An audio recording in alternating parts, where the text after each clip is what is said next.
जो अगर ऑलरेडी आप क्वेश्चन कर चुके हैं तो एक बार इसका आंसर देख लीजिए। Answer will be option A, जिसके according out of 5 statement only C and only D, these are the correct statement. बाकी जो आपके ए और बी और ई है वो गलत है। यहाँ पर जो बात हो रही है वो बात हो रही है रिगार्डिंग बाइंडिंग एनर्जी। हम लोग यहाँ पर बाइंडिंग एनर्जी का कंप्लीट थ्योरी कर लेंगे। उसका कारण ये है कि आप जो बाइंडिंग एनर्जी पढ़ते हो तो बहुत ज़्यादा इंटरेस्ट लेते नहीं हो, उसमें बहुत सारी चीज़ें मिस हो जाती हैं, इसलिए थ्योरी को रिपीट करना होगा। कंप्लीट थ्योरी देख लीजिए। बाइंडिंग एनर्जी, इसके 3 कंपोनेंट होते हैं, बट पहले पता तो चले कि बाइंडिंग एनर्जी होती क्या है। तो जब कोई 2 लोग अगर अट्रैक्ट कर रहे होते हैं, सपोज़ करिए जैसे कि 2 मास हैं, राइट, और वो अट्रैक्ट करते हैं, आप जानते ही हैं। तो अट्रैक्ट करने के बाद क्या होता है कि वो पास पास आ जाते हैं, और फिर उनको दूर करने के लिए आपको क्या करना पड़ता है, फोर्स लगाना पड़ता है, और उस फोर्स की में डिस्प्लेसमेंट होता है, वर्क होता है और एनर्जी होती है। मतलब कहने का 2 लोगों को जो अट्रैक्ट अगर कर रहे हो तो अलग करने के लिए आपको कुछ एनर्जी देनी पड़ती है, वही होती है बाइंडिंग एनर्जी। अब यहाँ पर हम लोग जो बाइंडिंग एनर्जी पढ़ने वाले हैं, not because of gravitational force, हम लोग पढ़ने वाले हैं because of nuclear force. Nucleon जो होते हैं, कोई भी 2 न्यूक्लियन, चाहे प्रोटॉन प्रोटॉन की बात कर लें, चाहे न्यूट्रॉन न्यूट्रॉन की बात कर लें, चाहे प्रोटॉन न्यूट्रॉन की बात कर लें, बिकॉज ऑफ न्यूक्लियर इंट्रैक्शन वो एक दूसरे को क्या करते हैं, अट्रैक्ट करते हैं। इसलिए उनको आप अलग करना अगर चाहते हो तो कुछ एनर्जी देनी पड़ेगी, वही होता है बाइंडिंग एनर्जी। तो ये जो बाइंडिंग एनर्जी होती है, यहाँ पर इसके 3 सेगमेंट होते हैं, volume energy, surface energy and coulombic interaction energy. Actually ये जो है ना, ये यहाँ पर सब्ट्रैक्ट किए जाएंगे। क्यों, देखिएगा ध्यान से। जैसे कि अगर आप मान लो वाटर है, और वाटर के ऊपर कोई एक बॉल प्लास्टिक की ऐसे रख दो, तो वो बॉल डूबेगी तो है नहीं, वो बॉल का कुछ पार्ट जो है बाहर फ्लोट करता रहेगा। ऐसे और बहुत सारी बॉल आप कंसीडर करो, और उसको भी आप ऐसे बना लो यहाँ पे, और बहुत सारी बॉल कंसीडर करो, उसको भी बना लो यहाँ पे, और कुछ बॉल आप वेल इनसाइड, मतलब अंदर पूरा बना के रखो इस तरह से। तो यहाँ पर आप नोटिस करो कि जो आपकी ये सरफेस वाली बॉल हैं, इनका कुछ पार्ट जो है ना वाटर में डूबा हुआ नहीं है। वाटर के वॉल्यूम के अंदर अगर कोई पूछ रहा है कितना डूबा हुआ है, तो सारी बॉल का वॉल्यूम आप कंसीडर करोगे, उसमें से जो सरफेस वाली बॉल है उनका जो वॉल्यूम है, उनका जो पार्ट बाहर है वो सब्ट्रैक्ट होगा। तो ये सरफेस में जो एनर्जी है ऐसी न्यूक्लियस में होता है। न्यूक्लियस में क्या होता है कि एक बड़ा सा गोला होता है, और उसके अंदर छोटे छोटे बहुत सारे गोले होते हैं। बड़ा सा गोला जो है वो न्यूक्लियस को बता रहा है, और जो छोटे छोटे गोले हैं वो न्यूक्लियन को बता रहे हैं। तो ऐसा नहीं होता जैसा हम यहाँ बना रहे हैं। ये आपके जो न्यूक्लियन बन रहे हैं ये सरफेस वाले हैं। अगर आप ऑब्ज़र्व करें तो सरफेस वाले न्यूक्लियन के साथ में एक ड्रॉबैक क्या होगा कि वो उसी सिचुएशन को फॉलो कर रहे हैं जो मैंने वाटर वाले केस में समझाई है। यहाँ पर आप ऐसे बना लो, अब आप समझ गए होंगे कि यहाँ पर सरफेस के जो न्यूक्लियन हैं उनके कुछ पार्ट न्यूक्लियस के बाहर हैं।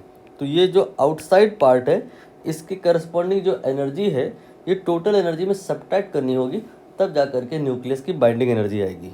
बाकी जो अंदर के गोले होंगे उनमें कोई इशू नहीं है, वो पूरी तरह से अंदर हैं, इसलिए आप वो एज इट इज़ कंसीडर कर सकते हैं। तो कुछ आप 1-2 अंदर भी बना दो लाइक दिस, ठीक है। तो आपको न्यूक्लियस की बाइंडिंग एनर्जी निकालने के लिए करना क्या होगा, सारे गोले जो हैं उनकी बाइंडिंग एनर्जी निकालनी है, उसमें से जो सरफेस इफेक्ट है उसको सब्ट्रैक्ट करना है, सरफेस एनर्जी जो है वो सब्ट्रैक्ट करनी है। इसके अलावा एक और बात, जो आपके सारे न्यूक्लियन हैं सारे न्यूट्रल नहीं हैं। न्यूक्लियन में प्रोटॉन भी आता है और न्यूट्रॉन भी आता है। तो न्यूट्रॉन और न्यूट्रॉन के बीच में किसी भी प्रकार का कोई इलेक्ट्रोस्टैटिक फोर्स नहीं है। प्रोटॉन और न्यूट्रॉन के बीच में अगेन कोई इलेक्ट्रोस्टैटिक फोर्स नहीं है। लेकिन जो दो प्रोटॉन आप कंसिडर कर लें तो उनके बीच में इलेक्ट्रोस्टैटिक फोर्स भी एग्जिस्ट कर रहा है, तो उसकी वजह से जो इलेक्ट्रोस्टैटिक पोटेंशियल एनर्जी होगी वो भी यहाँ पर माइनस करी जाएगी, राइट। तो यहाँ पर बाइंडिंग एनर्जी न्यूक्लियस की जो टोटल निकाली जाएगी उसकी मैकेनिज्म क्या है, बिकॉज ऑफ न्यूक्लियर फोर्स हम एनर्जी निकाल लेंगे, इसे वॉल्यूम एनर्जी कहा जाएगा। उसमें से जो आउटसाइड पार्ट है सरफेस वाले जो स्फीयर हैं उनके करस्पॉन्डिंग रिमूव कर दिया जाएगा, और एक पार्ट वो वाला भी रिमूव कर दिया जाएगा जिसमें दो प्रोटॉन इन्वॉल्व हो रहे हैं और इलेक्ट्रोस्टैटिक पोटेंशियल एनर्जी भी है, राइट।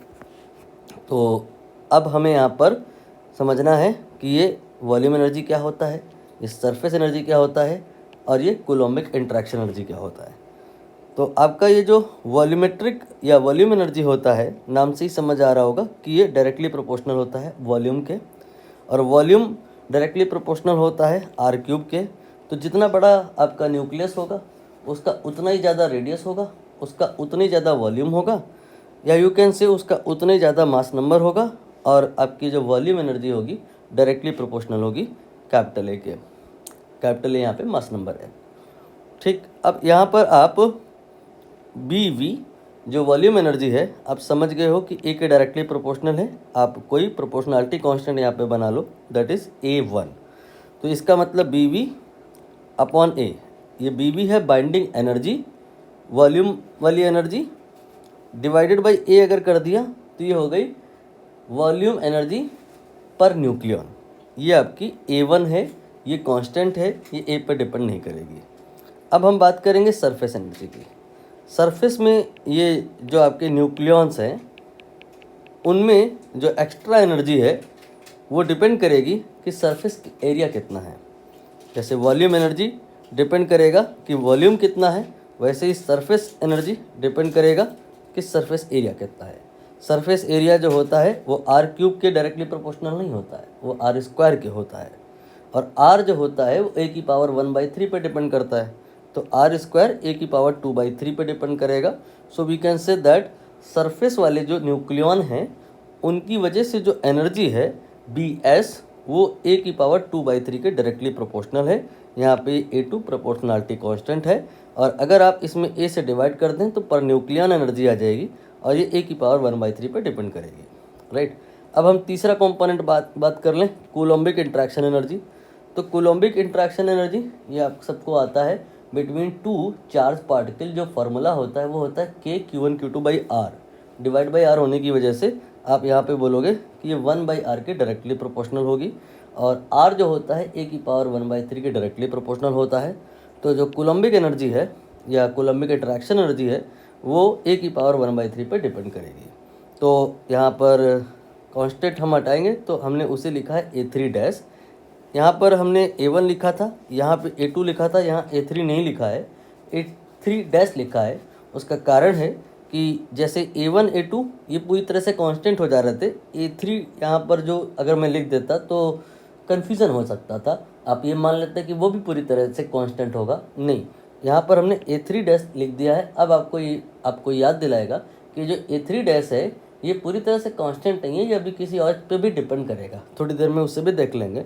फिलहाल अगर आपको BC नॉन है तो डिवाइड बाई ए कर दीजिए, ये बाइंडिंग एनर्जी पर न्यूक्लियन आ जाएगी। तो आप यहाँ पर जो तीनों प्रकार की बाइंडिंग एनर्जी हैं उनका ए से क्या कनेक्शन है देख पा रहे हैं। ये आपकी वॉल्यूम वाली directly proportional to mass number है, जो सरफेस वाली है ए की पावर 2/3 पे डिपेंड कर रही है, और जो आपकी कूलोम्बिक इंट्रैक्शन है वो ए की पावर 1/3 के इन्वर्स में है, ठीक है। पर न्यूक्लियन अगर बात करें तो ये आपकी मास नंबर पर डिपेंड नहीं करेगी, ये और ये मास नंबर पर डिपेंड करेंगी। यहाँ पर 1/3 है, यहाँ पे डिवाइड में 4/3 है। और टोटल अगर आपको निकालना है तो टोटल एनर्जी आप लिख लीजिए बिकॉज ऑफ न्यूक्लियर इंट्रैक्शन, और इसमें से आपको सब्ट्रैक्ट करना होगा सरफेस वाला इफेक्ट एंड देन सब्ट्रैक्ट करना होगा आपको चार्ज वाला इफेक्ट, यानी कि कूलोम्बिक इंट्रैक्शन, राइट। अब आप थोड़ा सा और डिटेल में आएंगे। वॉल्यूम वाली जो एनर्जी है BV जिसे आपने कहा था, ये क्या होता है, ये होता है बिकॉज ऑफ न्यूक्लियर इंट्रैक्शन। ये तो मैंने आपको बता दिया, तो न्यूक्लियर इंटरेक्शन किसके बीच में होता है? प्रोटॉन प्रोटॉन के बीच में होता है, या न्यूट्रॉन न्यूट्रॉन के बीच में होता है, या प्रोटॉन न्यूट्रॉन के बीच में होता है? सबके बीच में होता है। और ये क्वेश्चन बहुत पॉपुलर है। FPP, FPN और FNN, ये दो न्यूक्लियन, आप कोई से भी दो न्यूक्लियन ले लो, सबके बीच में जो फोर्स आता है वो इक्वल होता है, और इसी फोर्स की वजह से वॉल्यूम वाली बाइंडिंग एनर्जी होती है। अब यहाँ पर आप देखिए कि अगर आप सेंटर पे एक कोई गोला बनाए या कोई एक न्यूक्लियन बनाए और उसके अराउंड आप अगर और गोले बनाए, तो आप देख पा रहे होगे कि टोटल यहाँ पे कितने हैं। यहाँ पे 6 गोले आपको दिखाई दे रहे हैं। दरअसल ये फिगर 3 डायमेंशनल है। आपको 2D में जो दिखाई दे रहा है, तो ऐसा लग रहा है कि around a nucleon we have in total 6 nucleon, but in reality they are 12 neighbours. ये हमें निकालना क्यों पड़ रहा है? दरअसल वॉल्यूम वाली जो एनर्जी है वो इस बात पर डिपेंड करेगा ना कि कितने इंट्रैक्शन न्यूक्लियस के अंदर हो रहे हैं। तो आपको नेबरिंग पेयर देखने होंगे कितने बन रहे हैं। जैसे यहाँ पर अगर हम इसको लें तो इसका इससे पेयर बनेगा, इसका इससे बनेगा, इसका इससे बनेगा, इसका इससे बनेगा, इसका इससे बनेगा, इसका इससे। तो टोटल यहाँ पर एक कोई अगर आपने न्यूक्लियन लिया है तो उसके 12 पेयर बन जाएंगे। और पूरे न्यूक्लियस में अगर हम बात करेंगे तो टोटल 6A पेयर बनेंगे, और A यहाँ पे मास नंबर है, राइट। तो नंबर ऑफ नेबरिंग पेयर हमें रिक्वायर्ड होंगे न्यूक्लियस में पता लगाने को। और अगर एक पेयर की वजह से जो इंट्रैक्शन एनर्जी है या न्यूक्लियर इंट्रैक्शन एनर्जी है वो मान लो अगर 1 जूल है और नंबर ऑफ पेयर 10 है, तो टोटल 10 जूल की न्यूक्लियर इंट्रैक्शन एनर्जी आ जाएगी, या you can say volume energy आ जाएगी। तो यहाँ पर लिखा गया है neighbouring number of neighbouring pair multiply by interaction energy due to 1 pair. और नंबर ऑफ पेयर यहाँ पे बताया मैंने 6A के बराबर होगा, और इसमें हमने U0 से मल्टीप्लाई कर दिया। U0 here what? Interaction energy of a single pair. तो यहाँ पर आपको क्लियर हुआ कि जो BV होगा वो A के डायरेक्टली प्रोपोर्शनल होगा। U0 और 6 ये तो कांस्टेंट है, और A जो है ना ये आपका वॉल्यूम पे डिपेंड करता है। जितना ज़्यादा वॉल्यूम होगा उतना ही ज़्यादा A होगा, या जितना ज़्यादा आपका मास नंबर होगा यानी A होगा उतनी ज़्यादा वॉल्यूम होगा।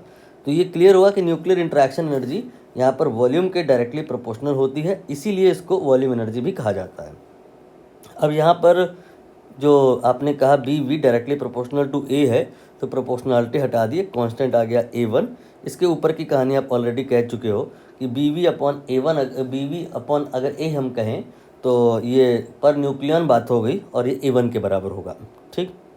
इसके बाद कूलोम्बिक इंट्रैक्शन एनर्जी पे जो आपको थोड़ा सा और जानना है, क्योंकि वहाँ हमने A3 जो लिखा था वो A3 नहीं लिखा था, A3 डैश लिखा था।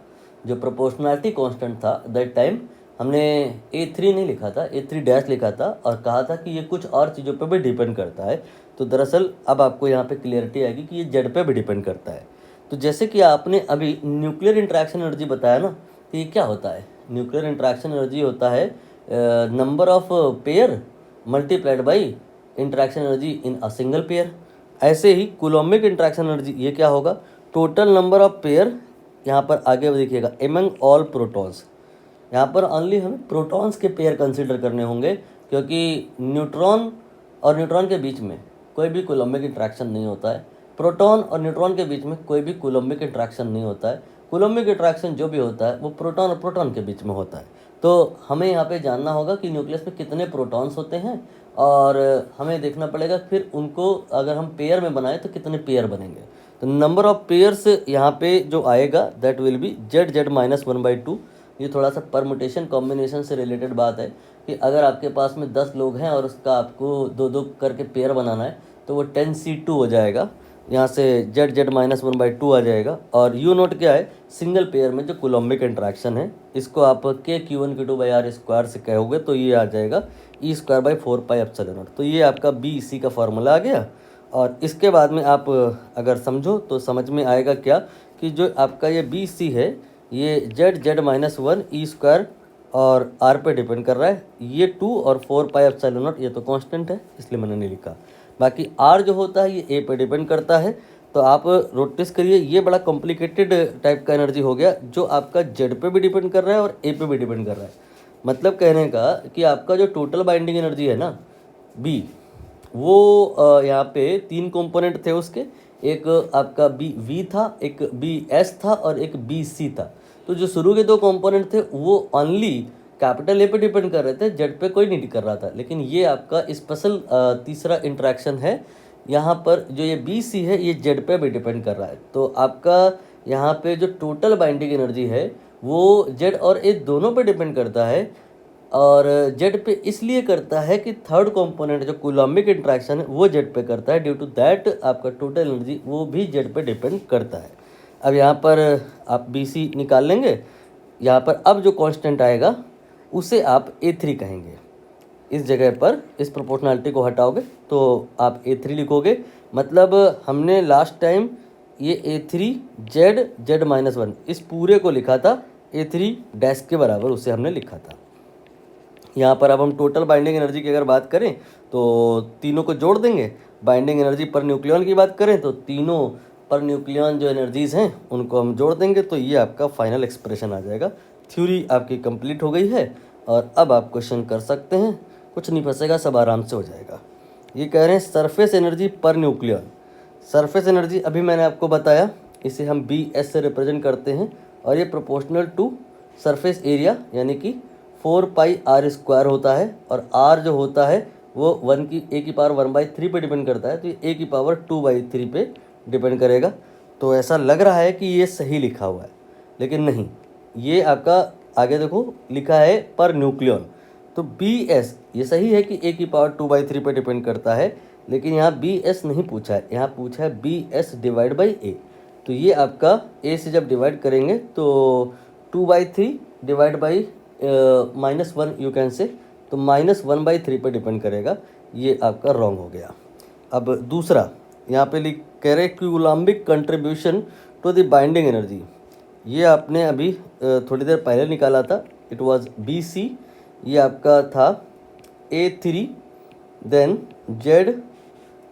Z-1, और याद करिए ये आपके नंबर ऑफ पेयर्स हो गए एंड मल्टीप्लाइड बाई व्हाट, एक जो सिंगल इंट्रैक्शन था उसकी वजह से एनर्जी, तो वो Q1 Q2 बाई R जो था वो आपने A⁴ कर दिया था, ठीक है।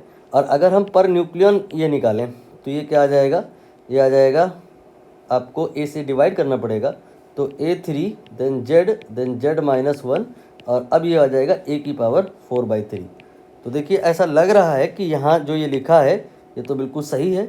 ये जो माइनस इन्होंने लिखा है ना, ये बस ये कहना चाह रहे हैं कि सब्ट्रैक्ट होगी जाके ये। तो यहाँ पर 4/3 है, हमारे में इनके में सब में सेम टू सेम है, तो ऐसा लग रहा है कि ये सही है, लेकिन ये गलत है। इस बार इन्होंने Coulombic contribution of binding energy per nucleon नहीं बोला है, इस बार एब्सोल्यूट वैल्यू टोटल वैल्यू की बात कर रहे हैं, पर न्यूक्लियन बात नहीं कर रहे हैं। पर न्यूक्लियन अगर कहेगा तो A⁴ आएगा, लेकिन अगर टोटल बात करेगा तो A⁴ आएगा। यहाँ पर न्यूक्लियन की बात नहीं हुई है, टोटल की बात हुई है, तो A⁴ आना चाहिए, बट इधर 4/3 आ रहा है, तो ये रॉन्ग है। अब इसके बाद वॉल्यूम वाली एनर्जी, ये सबसे आसान वाली एनर्जी है। ये आपको बताया गया था कि प्रोपोर्शनल टू वॉल्यूम होता है, और वॉल्यूम R⁴ पर डिपेंड करता है, और R जो है A⁴ होता है। तो यहाँ से जो आपका वॉल्यूम वाला एनर्जी है वो A के डायरेक्टली प्रोपोर्शनल होगा, C ऑप्शन करेक्ट हो गया। इसके बाद में decrease in binding energy proportional to surface area, ये स्टेटमेंट सही है। यहाँ पर सरफेस वाली जो आपकी एनर्जी है BS, वो जो घटाई जाती है वो किस पे डिपेंड कर रही थी, R² यानी कि सरफेस एरिया के डायरेक्टली प्रोपोर्शनल थी। बाकी लास्ट वाला ऑप्शन एक बार देखो, कह रहे हैं while estimating the surface energy it is assume that each nucleon interact with 12 nucleon. ऐसा कुछ हमने अभी बताया तो था। यहाँ पर देखिए ये एक न्यूक्लियन, ये जो टोटल हैं 6 दिख रहे हैं, बट 3D मैंने कहा था 12 होते हैं, तो 12 से इंटरेक्टेड है। ये आप जो कर रहे हो ये क्या निकालने के लिए कर रहे हो, वॉल्यूम एनर्जी निकालते टाइम पर आप यहाँ पर ये देख रहे हो कि एक न्यूक्लियन अपने नेबर में कितने न्यूक्लियन से सराउंडेड है, तो आंसर आ रहा है 12। सरफेस एनर्जी में ये सब नहीं करना पड़ रहा है। यहाँ पर देखो लिखा है while estimating the surface energy, no, अगर यहाँ लिखा होता वाइल एस्टिमेटिंग वॉल्यूम एनर्जी तब ये सही हो जाता, बट इधर लिखा है while estimating surface energy, due to that ये रॉन्ग है। तो यहाँ पर आपका जो ओनली C है, जो D है वही करेक्ट है, बाकी रिमेनिंग 3 जो है वो इनकरेक्ट है।